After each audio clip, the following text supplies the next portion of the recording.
Shrek. Cara, como eu gosto de Shrek. O ogro mais famoso do cinema e, sejamos honestos, um dos personagens mais marcantes da cultura pop. Quando ele apareceu em 2001, com aquela história marcante e seu humor ácido, ninguém imaginava o impacto que ele teria. Foi como se o mundo das animações tivesse virado de ponta cabeça, e desde então vem arrecadando mais e mais fãs. 4 filmes principais, 2 spin-offs e uma enxurrada de curtas e especiais. No total, 14 obras que carregam o nome e o peso do universo do ogro. É material pra rir, pra chorar, pra ficar com vergonha alheia e, claro, pra se aventurar de novo por esse mundo que mistura contos de fadas com um toque de caos. Então bora fazer justiça a essa lenda verde e analisar cada uma dessas criações, do pior tropeço até os momentos mais brilhantes. Hoje a gente vai colocar na mesa todas as obras do Shrek e descobrir quem merece aplausos e quem ficou devendo. Por isso hoje, nesse maldito canal, os 14 filmes do Shrek, do pior ao melhor.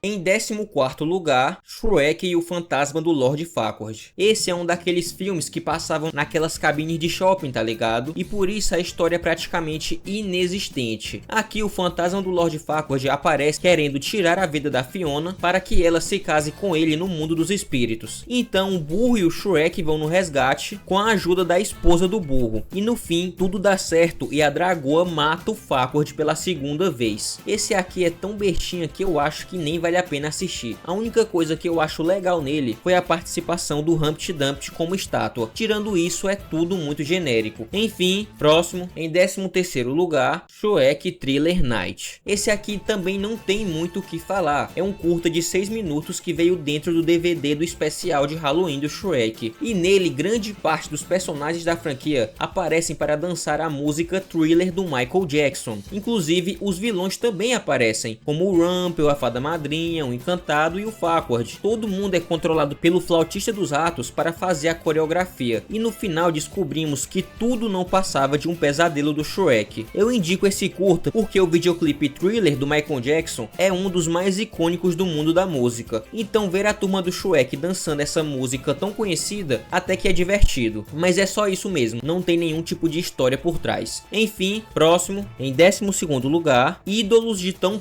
Distante. Sabe aquele Ídolos que passava na Record? Pois é tipo a mesma coisa, só que com o Shrek. E esse é um curta que foi lançado como bônus no DVD de Shrek 2. E rapaziada, ele tá disponível aí no YouTube, é só dar uma pesquisada e eu indico bastante, pois é bem divertido. E bem curtinho também, só tem 5 minutos. Nele, os personagens do filme se juntam para um concurso de canto. E aparece até uma celebridade americana que eu não faço ideia de quem seja. O curta é interativo. Você que tivesse o DVD original de Shrek 2, iria escolher o personagem vencedor do concurso. E aqui todo mundo canta, até o burro faz uma apresentação junto da sua esposa. E na minha opinião, quem cantou melhor foi o Capitão Gancho, que cantou aquela música dos Guardiões da Galáxia.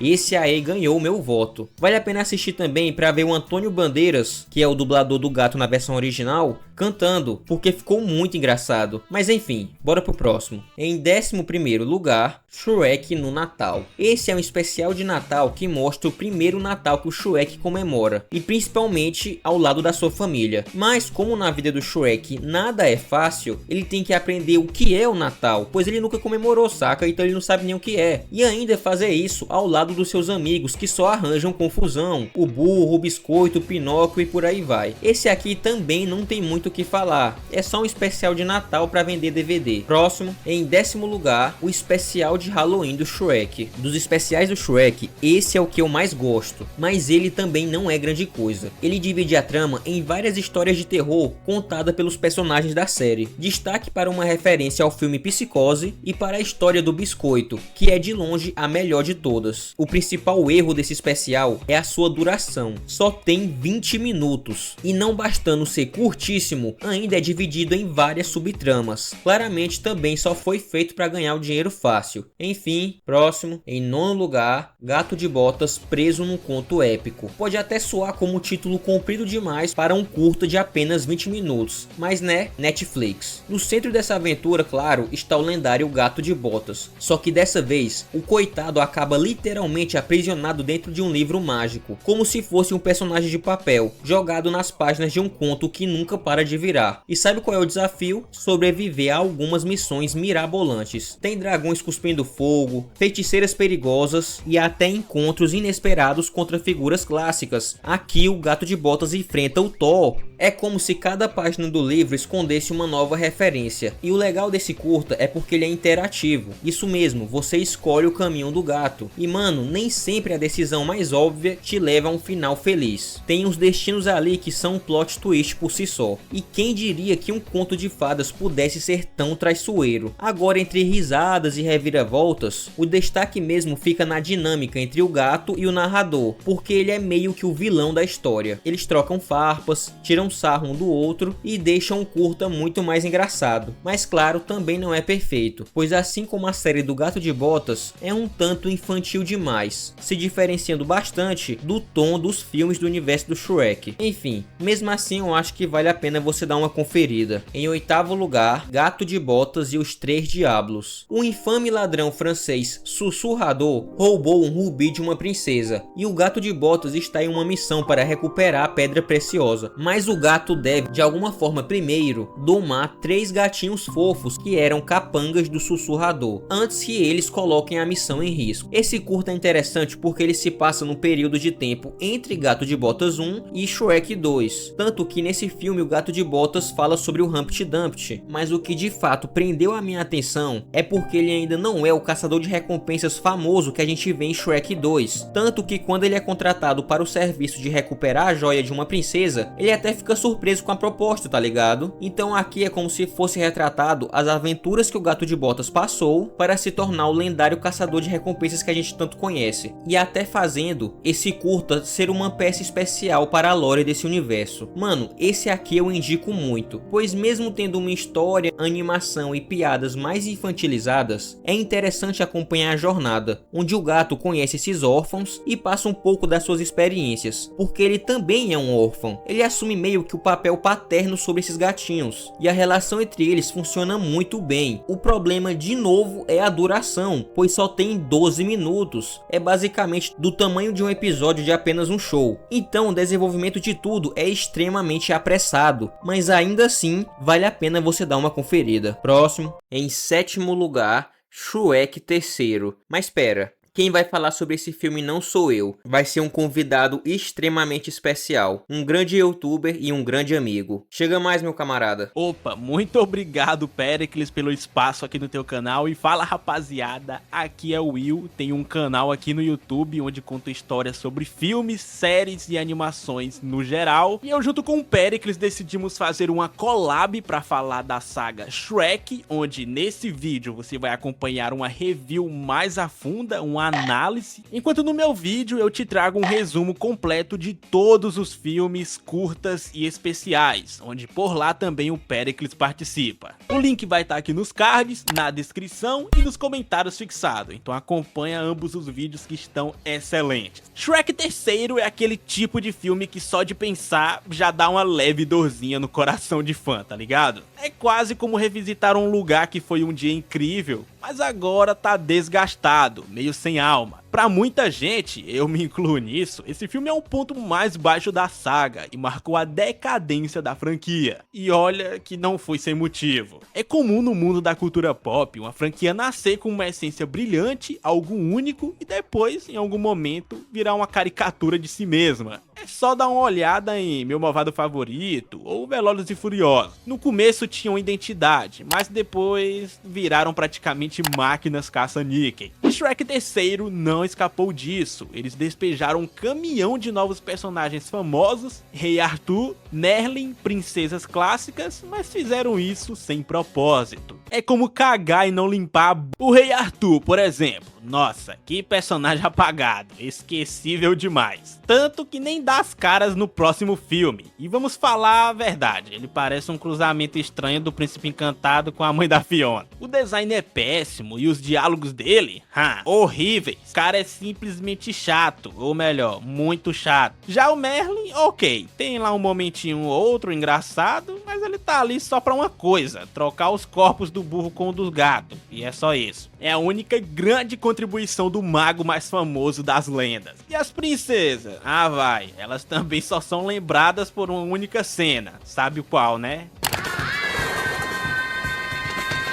Pois é, elas tinham tanto potencial, mas ficaram relegadas a figurantes de luxo. O pior é que dava pra ter feito algo muito melhor. Tantos personagens legais, tanta história pra contar, mas não. O filme escolhe ser só piada atrás de piada. Não que as piadas sejam ruins, elas são engraçadas sim, mas é só isso. Cadê as mensagens inteligentes dos dois primeiros filmes? Cadê aquele equilíbrio brilhante entre humor e reflexão? Aqui foi tudo pro ralo, virou uma comédia barata para arrancar dinheiro da galera que amava Shrek. Que amava não, que ainda ama. E olha que funcionou bem demais, fez mais de 800 milhões de dólares. Afinal, um detalhe curioso é que esse é o único filme da franquia que não começa com o famoso livro se abrindo. Já começa de cara com o Príncipe Encantado, o queridinho da mamãe fada madrinha. Só que depois ele quer jogar no Vasco. Ele caiu no fundo do poço, virou um ator de quinta categoria, fazendo peças toscas, onde é mais zoado do que admirado, e assim é até meio triste. A fada madrinha criou o cara com a promessa de que ele seria o rei, e agora ele tá aí todo humilhado. Dá pra entender a raiva dele, dá pra simpatizar. Tinha potencial pra ser um vilão incrível, movido pela perda e pela vingança, mas não, fizeram dele apenas um alívio cômico. O Encantado é sem dúvida o pior antagonista da franquia.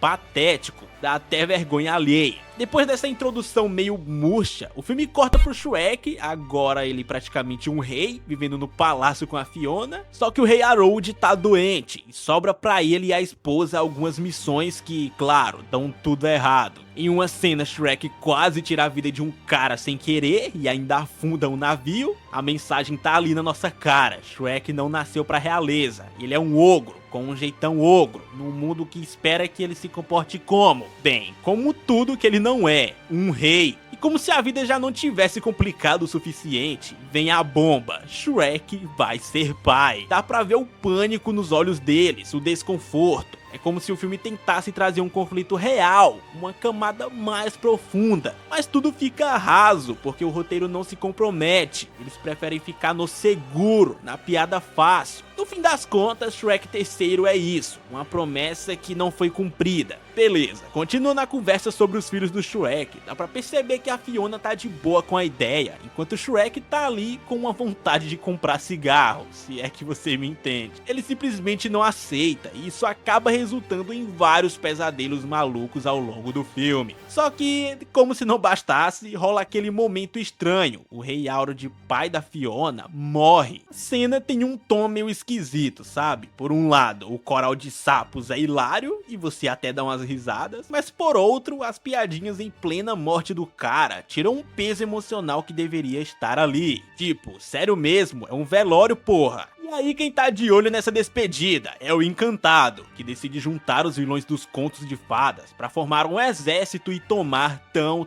distante. A ideia, convenhamos, é muito boa no papel, um discurso motivador, um levante de vilões, uma ameaça de verdade, mas o Encantado coloca tudo a perder. Cara, não tem como levar ele a sério. Ele não impõe respeito, não causa medo, diferente da mãe dele, que era pura ameaça. Controlava as poções, tinha influência política e era uma estrategista nata, uma verdadeira mulher de negócios. Já o Encantado, nada disso, ele é um personagem vazio, que só faz uns discursos meio patéticos e pronto. Enquanto isso, Shrek tá numa crise existencial, ele sabe que não faz sentido virar rei e decide encontrar alguém mais qualificado pro trono. Até aí beleza, mas o engraçado dessa saga é como a história escalou. Lá no primeiro filme, o Shrek era só um ogro solitário, um zero à esquerda, e agora o cara tá sendo cotado pra ser rei. Dá pra ver claramente que os dois primeiros filmes construíram muito bem essa jornada. Só que no terceiro, meu pai, vira um samba do ogro doido. O filme não sabe se quer focar no Shrek lidando com o reino ou no Shrek lidando com a paternidade. E isso transforma a história numa confusão só.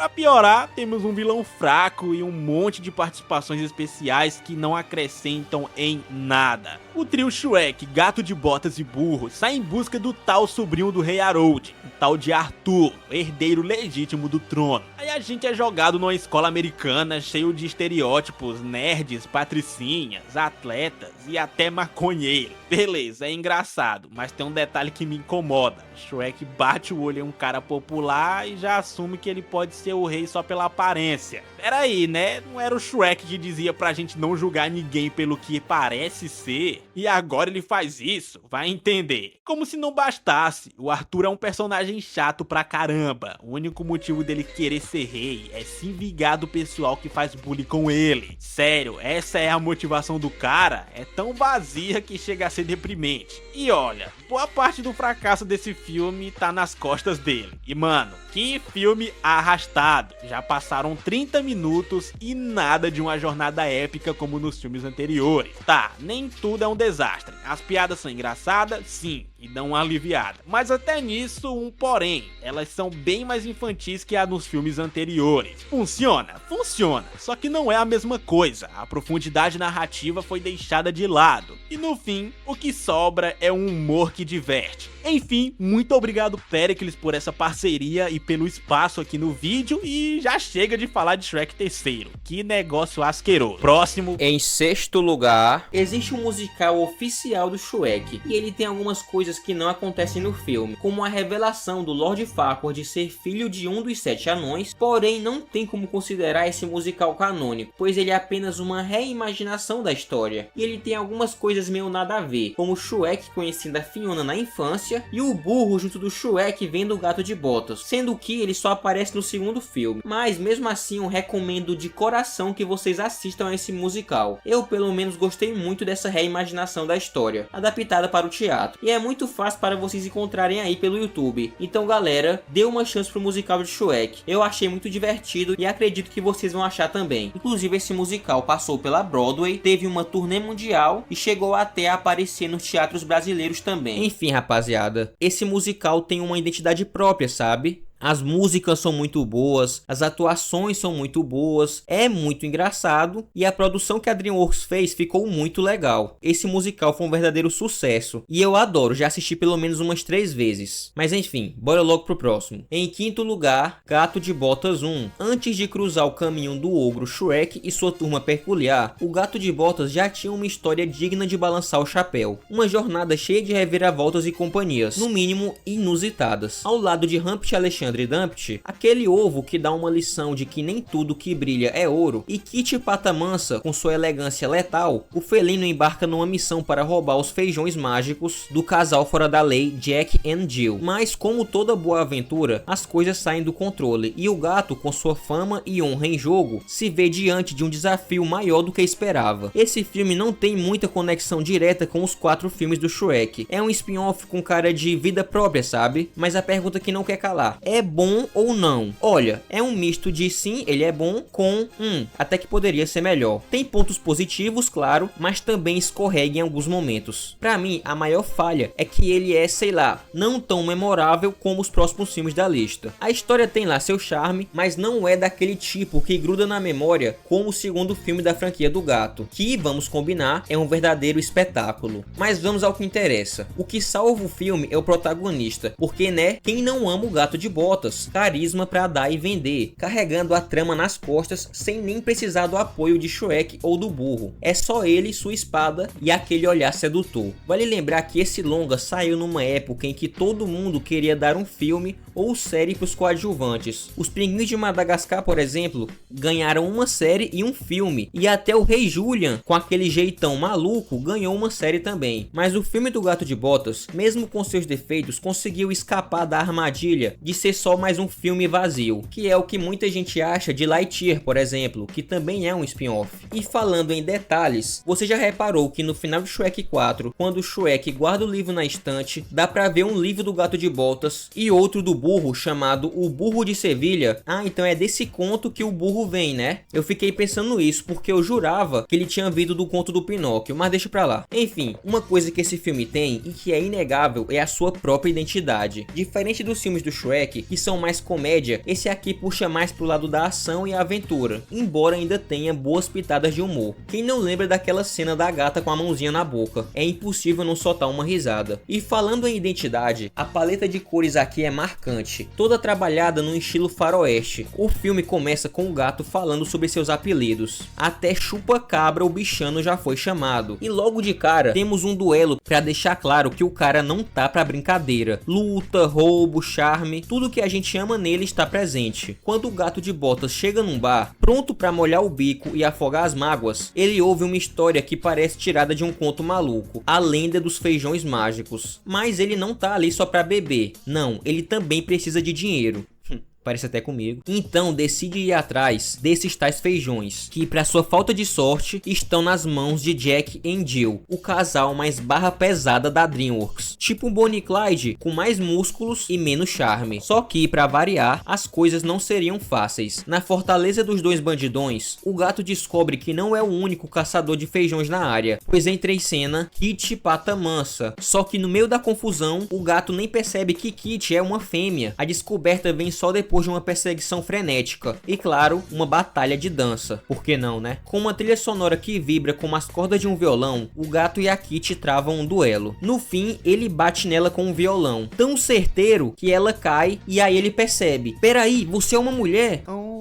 E adivinha qual é a reação dele? Dar em cima dela, óbvio. A aventura mal começou e quem dá as caras é o Humpty Alexandre Dumpty, o ovo mais suspeito da história. Esse sujeito que já foi como um irmão pro gato, traz consigo um passado cruel e traiçoeiro. Lá atrás, o ovo e o gato cresceram juntos no orfanato de San Ricardo, uma cidadezinha ensolarada, onde o gato, um herói em miniatura, salvou o Humpty de virar omelete na mão de outras crianças. Dali nasceu uma amizade improvável. O gato era os músculos e o Humpty o cérebro. Parecia coisa de cinema, até que a inveja corrói a casca do Humpty. No presente, o Humpty quer juntar forças de novo. Ele convence o gato a se unir num plano mirabolante para roubar os feijões do casal criminoso. E é aí que o filme para nos contar um pouco mais sobre a história deles. Em um flashback, descobrimos que o gato virou o herói de San Ricardo ao salvar uma mulher de um touro descontrolado. Enquanto a cidade inteira aplaudia o gato, o Humpty afundava em inveja, resultando em um plano que faria o gato ser acusado de roubo e virar um foragido. A traição foi o ponto de ruptura. De volta ao presente, os três conseguem roubar os feijões, numa cena de ação que é puro suco de adrenalina. Depois, plantam os feijões e assistem ao espetáculo. Um pé de feijão colossal, brotando até o céu como uma ponte para o impossível. Nas nuvens, eles encontram um filhote de ganso que bota ovos de ouro. E como tudo na vida tem um preço, a mãe do filhote, uma gansa gigante e furiosa, desce das alturas para cobrar a conta, espalhando destruição por onde passa. E no meio desse caos, o gato descobre que tudo não passava de um plano maquiavélico do Humpty, e de novo o gato foi traído. Isso deixa ele muito chateado, mas de repente, quando o ovo percebe o estrago que causou, ele resolve mudar de ideia. O problema, essa redenção soa tão falso quanto uma nota de R$3. O Humpty decide se sacrificar para salvar a cidade, mas o momento é tão forçado que fica difícil comprar essa mudança repentina. Parece mais uma desculpa do roteiro do que algo genuíno. No fim, Gato de Botas 1 é como um filme bastante divertido, mas não inesquecível. Tem boas sacadas, cenas divertidas e uma trilha sonora que dança junto com a história, mas no balanço geral, falta algo a mais para grudar na nossa memória. Vale a pena assistir? Com certeza, só não espere que ele seja o melhor filme dessa franquia, pois perto do 2, Gato de Botas 1 não é nada. Enfim, próximo, em quarto lugar, Shrek para sempre. Shrek terceiro deixou um gosto tão amargo na boca dos fãs que muita gente ignora esse quarto filme. Mas olha, ele é sim melhor do que o terceiro. Tá, ele não chega nem perto da genialidade dos dois primeiros, mas tem uma coisa que coloca ele no patamar acima: a sua mensagem. E isso, meu amigo, é o que a gente vai destrinchar agora. O filme já começa com aquele toque clássico da saga, uma história sendo lida, só que que dessa vez quem narra é o vilão, Rumpelstiltskin. Logo de cara ele faz uma proposta aos pais de Fiona, dizendo que pode libertar a princesa da maldição, mas o preço seria alto, a posse de tão distante. O que faz o Rumpel ser tão interessante como vilão são esses contratos que ele oferece. Ele te entrega exatamente o que você quer, só para depois você perceber que aquilo era a última coisa que você realmente precisava. É cruel, esperto e, mano, esses contratos dele tem tudo a ver com a mensagem do filme. Valorize o que você tem em vez de se prender ao que você não tem mais. Se Shrek III tropeçou ao tentar lidar com duas crises do protagonista, a de não querer ser rei e a de não querer ser pai, Shrek para sempre acerta em cheio ao focar na crise de meia-idade. Dá até para comparar com o que a gente viu em Os Incríveis. E essa crise, afinal, o que é? Basicamente é aquele momento da vida entre os 40 e 60 anos em que você começa a questionar tudo. O tempo passa rápido demais, você percebe que a vida não é infinita e começa a repensar se está vivendo como deveria. É exatamente isso que acontece com o Shrek nesse filme. Ele sente que não é mais o mesmo ogro de antes, que a vida perdeu o brilho. Ele olha para o passado como se fosse a sua era de ouro, o auge da felicidade. Só que aí vem um grande ponto. Será que era mesmo? O tempo muda tudo e cabe a gente aprender a se adaptar por essas mudanças. A vida é assim, mano, não tem o que fazer. No começo do filme, Shrek tem tudo que alguém poderia querer: uma esposa que ama ele, filhos adoráveis e amigos fiéis. É o famoso felizes para sempre. Mas por dentro ele sente um vazio gigante. Esse vazio, por incrível que pareça, é um baita espelho para a humanidade, porque fala sério, a gente é assim, né? Nesse ponto, Shrek vira quase um tapa na cara dos seres humanos. Ele reflete esse lado ingrato, insaciável e inquieto que existe dentro de todos nós. E é isso que torna o começo dessa história tão interessante. Shrek tá preso numa ideia romantizada de que o passado era perfeito, enquanto o presente, cheio de coisas boas, parece não ser suficiente. Mas a verdade é que a felicidade nunca tá no que foi ou no que poderia ser, tá no agora, no que a gente já tem. O grande problema disso tudo é que, se a gente lembrar do primeiro filme, embora ele apreciasse a sua solidão, no fundo ele não gostava de ser temido. E é aí que entra essa falsa nostalgia, sabe? Aquela coisa de idealizar algo do passado que nem era tão bom assim. Até porque, vamos combinar, o desejo do Shrek nesse filme é bem egoísta. Ele nem para pra pensar em como as pessoas que gostam dele, tipo a Fiona, os filhos e o burro,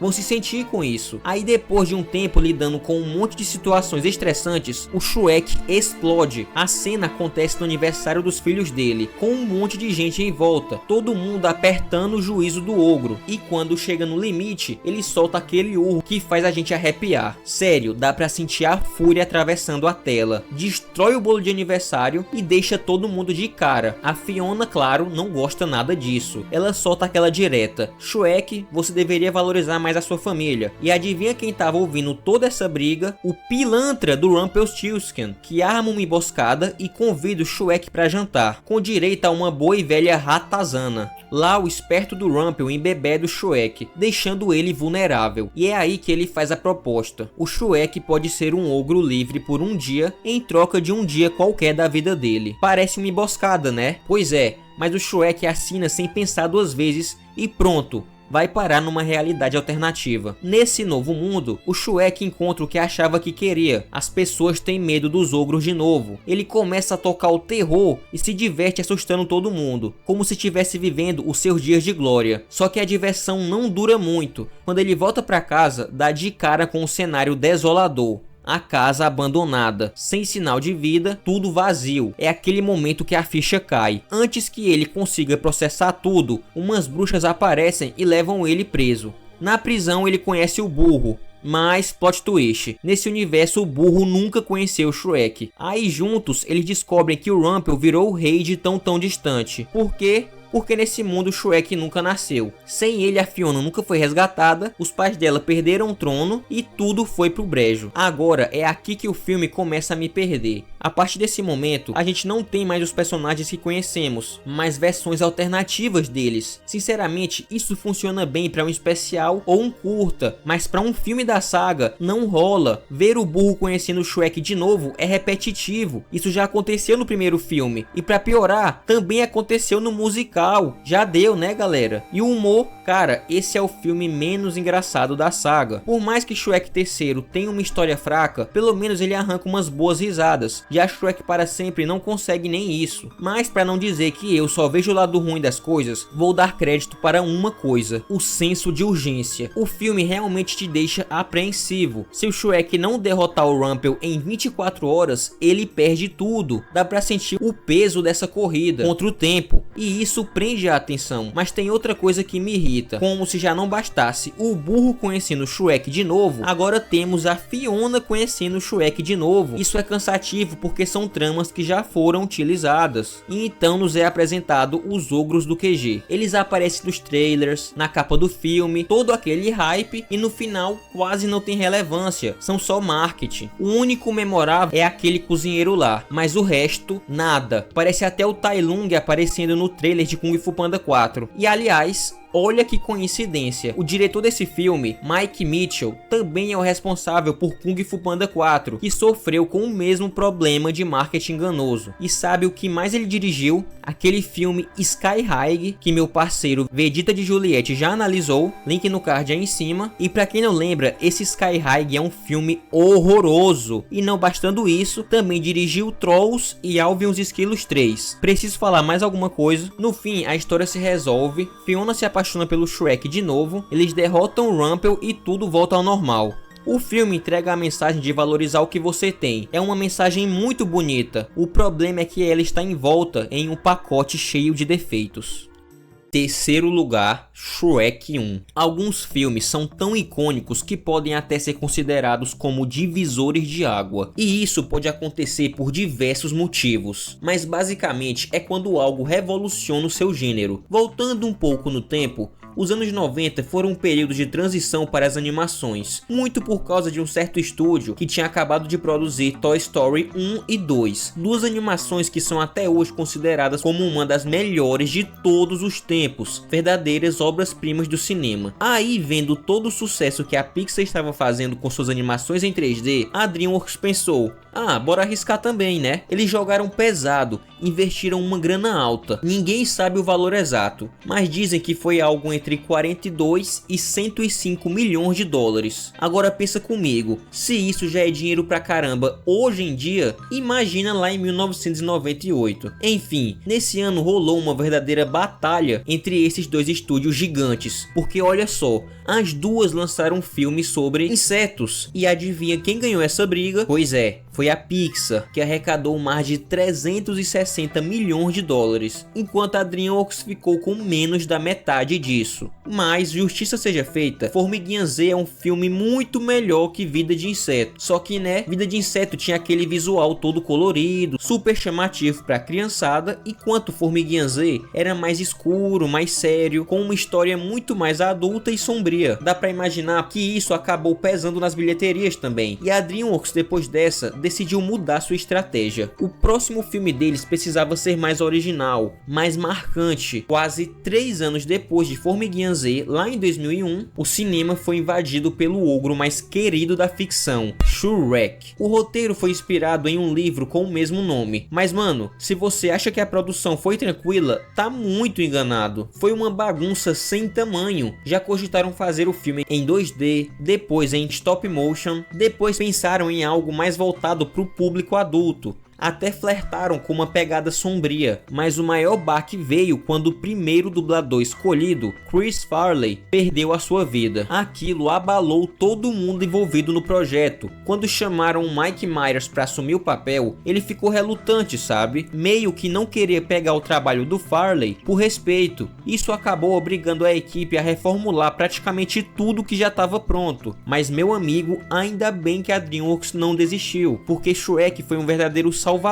Não só impediu o estúdio de ir a uma possível falência, mas também virou um clássico imortal do cinema, marcando uma geração inteira e redefinindo o jeito de fazer animações. Shrek é perfeito e nem adianta argumentar. Agora, se aprofundando um pouco mais sobre por que esse filme é tão bom, um dos motivos que faz Shrek ser esse filmaço que a gente ama é a forma como ele tira sarro dos contos de fadas, principalmente os da Disney. Mas seria um erro dizer que Shrek é só só uma sátira, ele vai muito além disso. Esse filme tem essência, tem brilho próprio, sabe? Desde o começo a ideia por trás da história já é incrível. E se, em vez de uma princesa ser salva por um cavaleiro bonitão num cavalo branco, ela fosse resgatada por um ogro e um burro? Só por aí você já percebe que tem algo especial.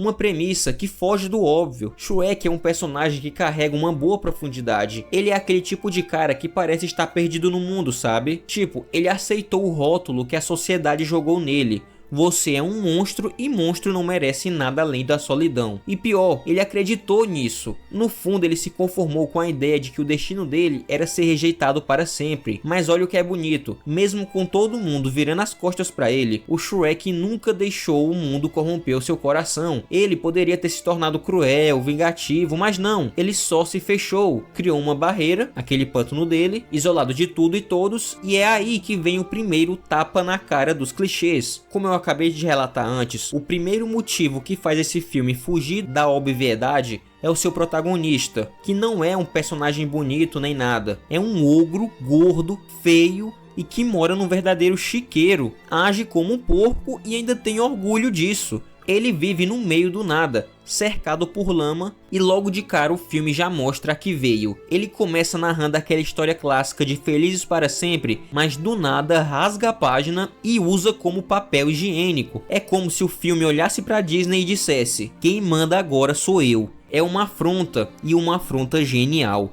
E é isso que torna Shrek tão único. Ele é um dedo do meio para os contos de fadas tradicionais, mas ao mesmo tempo tem coração, tem identidade. Cara, uma coisa que sempre me faz gostar ainda mais de Shrek é o fato dele não ser aquele herói padrão dos filmes, sabe? Nada de capa, discurso inspirador ou pose de salvador da pátria. Ele é mais um, sei lá, um anti-herói. Não no sentido de tirar a vida dos outros, de ser um assassino, mas porque ele meio que só quer viver a vida dele no pântano e não tá nem aí pra nada. Se parar pra pensar, na maioria das vezes ele luta pelos próprios interesses. E tem gente na internet que até diz que o Shrek é na verdade o vilão do filme. Dizem por aí que existem certos fatos no primeiro filme do Shrek que implicam que o ogro que é o verdadeiro vilão do filme. Pra começar, o Shrek se apoderou de uma terra que não era de sua propriedade e usou essa terra que não era dele para viver durante anos e anos, sendo que a posse do pântano era do Farquaad, pois ele que possuía as escrituras daquela terra. Além disso, o baixinho ofereceu um emprego a Shrek de resgatar a princesa Fiona do Castelo do Dragão, e o pagamento seria a posse de uma parte do território do Farquaad, que era o pântano, coisa que acaba acontecendo no decorrer do filme, e você pode dizer que o trato foi respeitado ao pé da letra, até esse ponto. E apesar disso, no final do filme, o Shrek interrompe o casamento do Farquaad para recuperar a Fiona. Junto a isso, a Fiona se transforma em uma ogra na frente do Lord Farquaad. É então que ele se exalta e ameaça prender ela e o Shrek pelo resto de suas vidas. E é aí que o Shrek chama a esposa do burro, que devora o Lord Farquaad por completo, bem no dia do seu casamento, dentro de uma igreja e no seu próprio reino. E o filme acaba com o Shrek casando com quem iria ser a esposa do Farquaad e a futura rainha de Duloc. E por essas razões o Shrek termina sendo o verdadeiro vilão da história, pois ele não respeitou o acordo que ele mesmo tinha proposto. O cara talaricou o Farquaad, mano, e as suas ações prejudicaram a pessoa que representava a outra parte do acordo, o Lord Farquaad, e portanto o Shrek seria um claro exemplo de um protagonista que não é necessariamente o herói da história. Dá pra ver o ponto, né?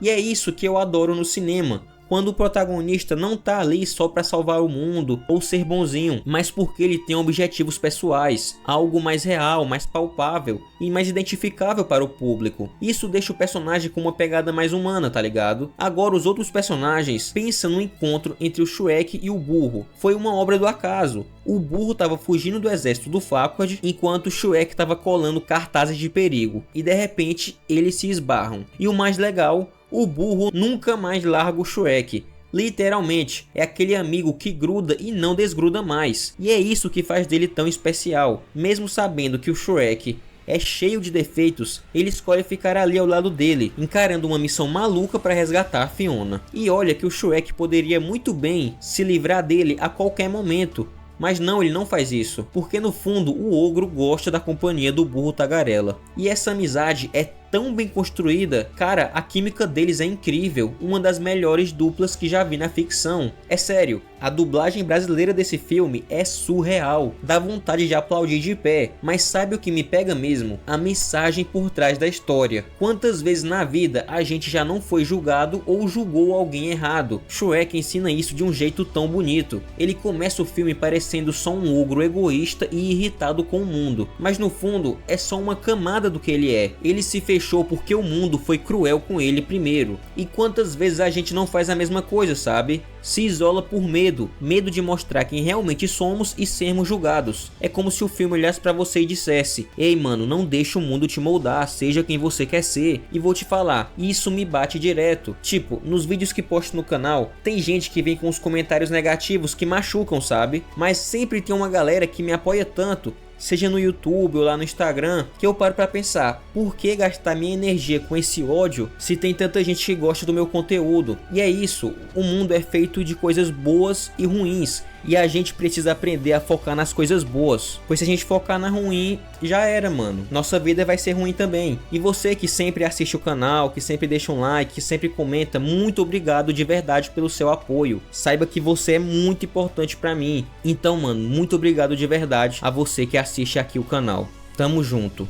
No fim, o Shrek me ensinou isso: não vire o que os outros querem que você seja, se torne aquilo que você nasceu pra ser. Em segundo lugar, Gato de Botas 2. Esse filme foi uma baita surpresa pra galera que curte animações e é fã da DreamWorks. Depois de mais de uma década sem receber nenhuma notícia desse universo, a DreamWorks aparece do nada com uma continuação de um spin-off do Shrek. Pois é, mano, do nada. E depois de tanto tempo esperando, a gente finalmente pôde matar a saudade desse personagem tão querido. Aliás, chega até a ser um alívio quando a gente lembra que esse filme foi lançado numa fase bem sombria do estúdio. Pra ser bem sincero, a DreamWorks estava numa maré de azar, lançando umas coisas que nem dá pra chamar de filme, tipo Poderoso Chefinho, Trolls, só lixo. Ninguém mais botava fé no estúdio, sabe? Era como se o brilho de antigamente tivesse sido apagado. Daí surge esse filme, meio que como um último suspiro, uma tentativa desesperada de resgatar o respeito perdido.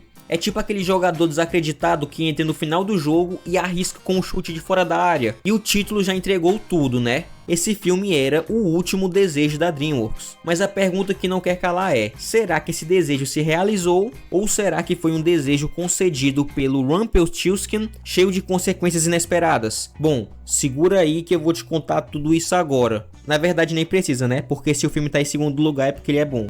Mas continuando. Desde os trailers já dava pra sentir que a animação ia ser algo especial. O estilo com aquela vibe que lembra muito Homem-Aranha no Aranhaverso parece até uma obra de arte em movimento, tipo uma pintura em aquarela que ganhou vida.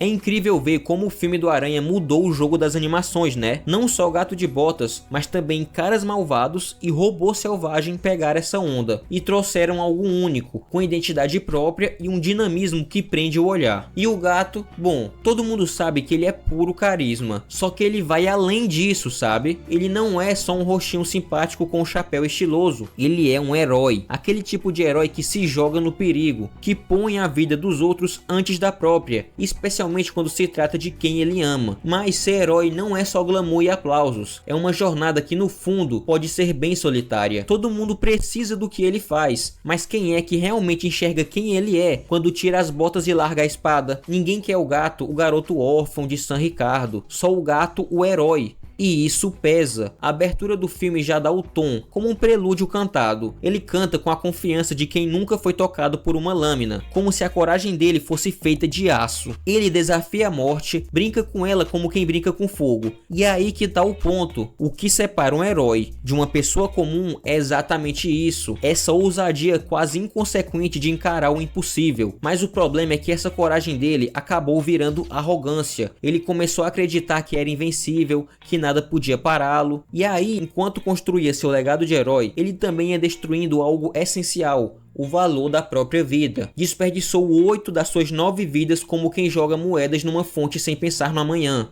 No fundo, o gato se perdeu entre ser um símbolo e ser alguém. E agora, com apenas uma vida sobrando, ele precisa aprender que o verdadeiro heroísmo não é só sobre derrotar monstros ou desafiar a morte. É sobre saber viver.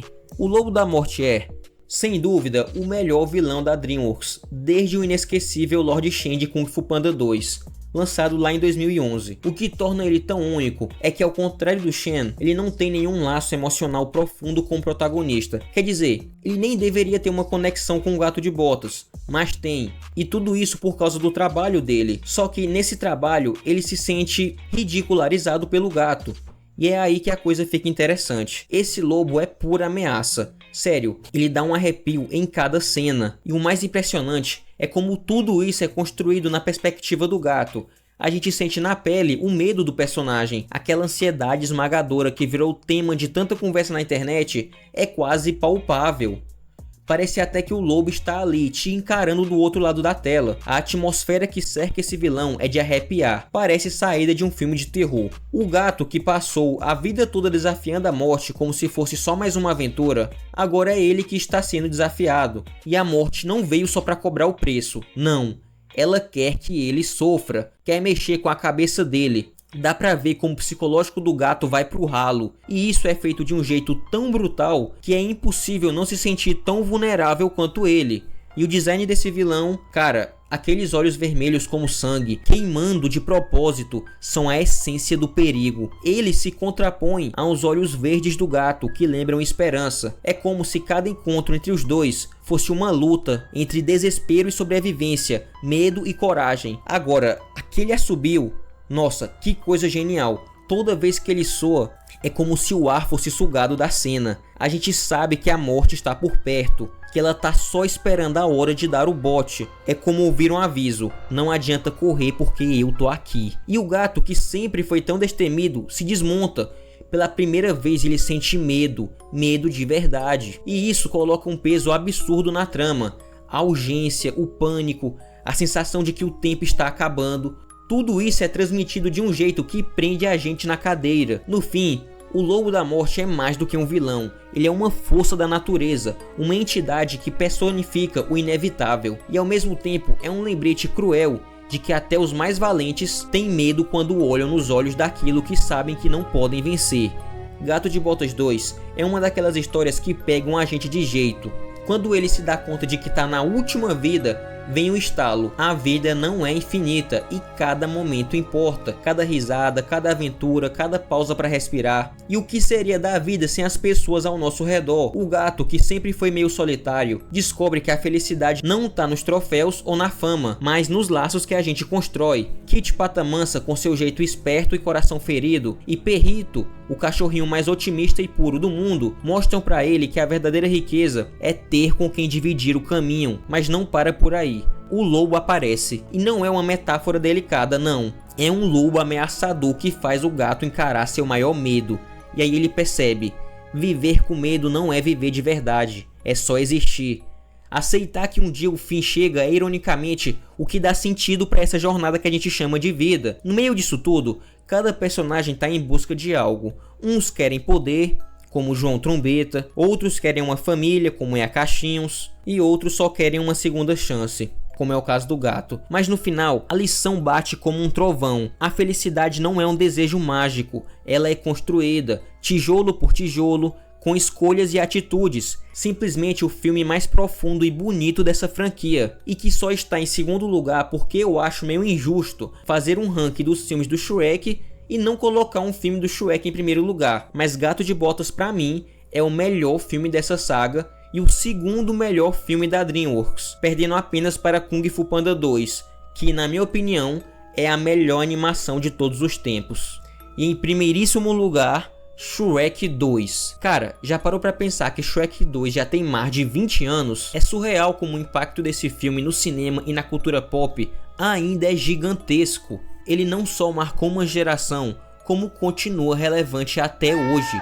Tipo, dá pra dizer sem medo que é uma das animações mais influentes de todos os tempos. E olha que a concorrência na época era pesada. Mas Shrek 2 se destacou com maestria. Agora, por que será que ele é tão bom? Bora destrinchar isso. Se o primeiro filme já tinha virado o jogo das animações, o segundo simplesmente aperfeiçoou a fórmula. Aqui as piadas estão ainda mais afiadas, mais ousadas e satirizam ainda mais o gênero dos contos de fadas. E, para melhorar tudo isso, somos apresentados ao Gato de Botas, que chega para roubar a cena e deixar a história ainda mais divertida. Sem falar que o relacionamento entre o Shrek e a Fiona fica mais profundo, mais sério, com o ogro precisando enfrentar a difícil tarefa de conhecer a família da esposa. E quem nunca teve que lidar com um sogro que não te suporta, né? Eu não, porque eu nunca namorei. Mas a comédia aqui tá no ponto certo, equilibrada para fazer tanto crianças quanto adultos rirem sem parar. Aliás, vou te dizer,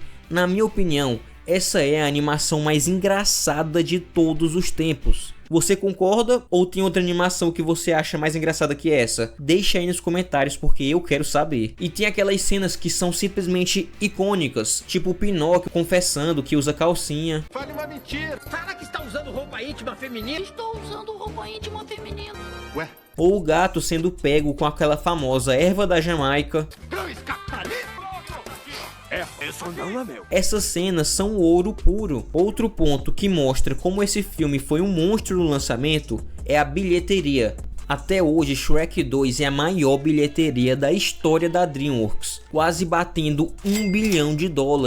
E isso, lá em 2004, era praticamente impensável. Até hoje ele é lembrado, cheio de memes sendo criados e compartilhados. Ou seja, esse filme não só marcou a época, como se eternizou. E o começo já te ganha. A lua de mel da Fiona e do Shrek é embalada por um clipe tão engraçado e cheio de referências à cultura pop, que você já entra no clima do que vem pela frente. Homem-Aranha, Senhor dos Anéis, o filme joga essas sacadas logo de cara e prende sua atenção na hora. Isso porque praticamente nem começou. Agora a grande mágica aqui é o seguinte, é difícil pra caramba uma sequência ser tão boa quanto o original, e Shrek 2 não só consegue como supera, ele faz tudo que uma boa continuação deve fazer. É um filmaço por si só e ainda expande o universo que já conhecemos, e ele supera o original em vários aspectos. Não vou dizer que em tudo, mas olha, no humor, nos personagens, na trilha sonora, ele é praticamente impecável. Ah, e falando no Shrek,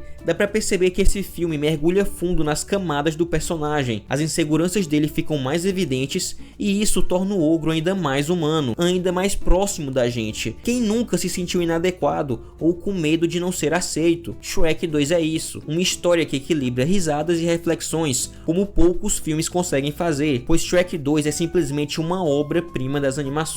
O filme pega aquela ideia dos contos de fadas e dá outra rasteira no Felizes para Sempre. O final do primeiro filme foi lindo, claro, mas como na vida real, os desafios continuam, não tem moleza. E a DreamWorks, que é um estúdio na maioria das vezes inteligente, soube aproveitar essa chance como ninguém. Só pra lembrar, Shrek 2 foi a primeira continuação que eles fizeram. E olha só o que eles já entregaram. Expandiram o universo de um jeito tão fluido que parece que a história sempre esteve ali esperando pra ser contada. Mano, a DreamWorks domina isso. E não é exagero dizer que quando o assunto é sequência, a DreamWorks dá uma aula para os outros estúdios. Pensa comigo. A Pixar tem filmes como Procurando Dory, Toy Story 4, Incríveis 2, Carros 2, nenhum desses chega perto do original. Já a DreamWorks, cara, Kung Fu Panda 2, Gato de Botas 2, Shrek 2, eles elevam o material original a outro nível. Agora falando sobre outras cenas marcantes de Shrek 2, é só a gente lembrar da viagem pra tão distante com um burro enchendo o saco o tempo todo, perguntando: a gente já chegou? A gente já chegou. Não! A gente já chegou. Não!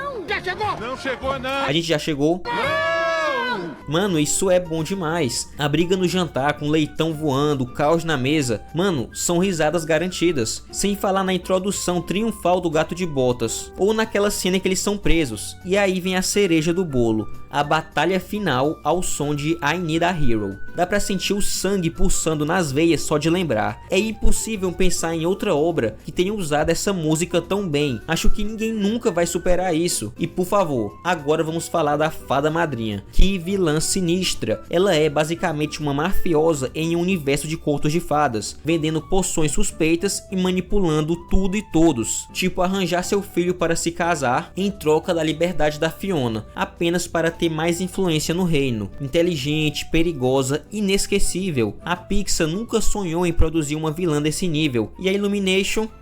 Deixa pra lá. A fada madrinha dá ao filme uma camada extra de grandeza. É a cereja na torta já recheada de momentos incríveis. Assistir Shrek 2 é como rever um episódio clássico de Chaves. Você pode ver as cenas dezenas de vezes e as piadas continuam engraçadas. O Shrek e a Fiona se barbeando lado a lado, mano, isso é muito engraçado. E mesmo usando um clichê batido como um encontro com os sogros, o filme transforma isso em algo único. Cada piada encaixa no lugar certo, cada cena é memorável e o filme ainda encontra tempo para te fazer refletir. A história do Shrek se adaptando para agradar a Fiona é muito humana, pois acredito que todo mundo uma hora ou outra já pensou em mudar para querer agradar alguém, mas o filme acaba te lembrando de um jeito sutil e poderoso que você não pode abandonar quem você é de verdade. Isso é contado com tanta naturalidade no meio de toda a aventura e das piadas que a mensagem fica marcada na sua vida. E olha, o universo de Tão Tão Distante é muito bom. É uma sátira hilária de Nova York, com tanta personalidade que é impossível não se encantar. A própria DreamWorks até tentou repetir isso em Espanta Tubarões, mas aqui em Shrek dá no seu auge. Cada detalhe do mundo e da narrativa flui de um jeito que só dá vontade de assistir mais e mais vezes. Por fim, Shrek 2 é o que toda sequência deveria ser. Ele pega os dilemas do primeiro filme e leva para outro nível, responde perguntas que a gente nem sabia que tinha e deixa aquele gostinho de isso precisava existir. Shrek 2 é um daqueles raros filmes que não só respeitam o original, mas elevam tudo a um patamar ainda mais épico, Absolute Cinema. Então é isso, rapaziada, mais um vídeo vai chegando ao fim. Por favor, se inscreva no canal e me siga lá no Instagram. Fique com Deus, que é a base de tudo, e tchau! É como cagar e não limpar a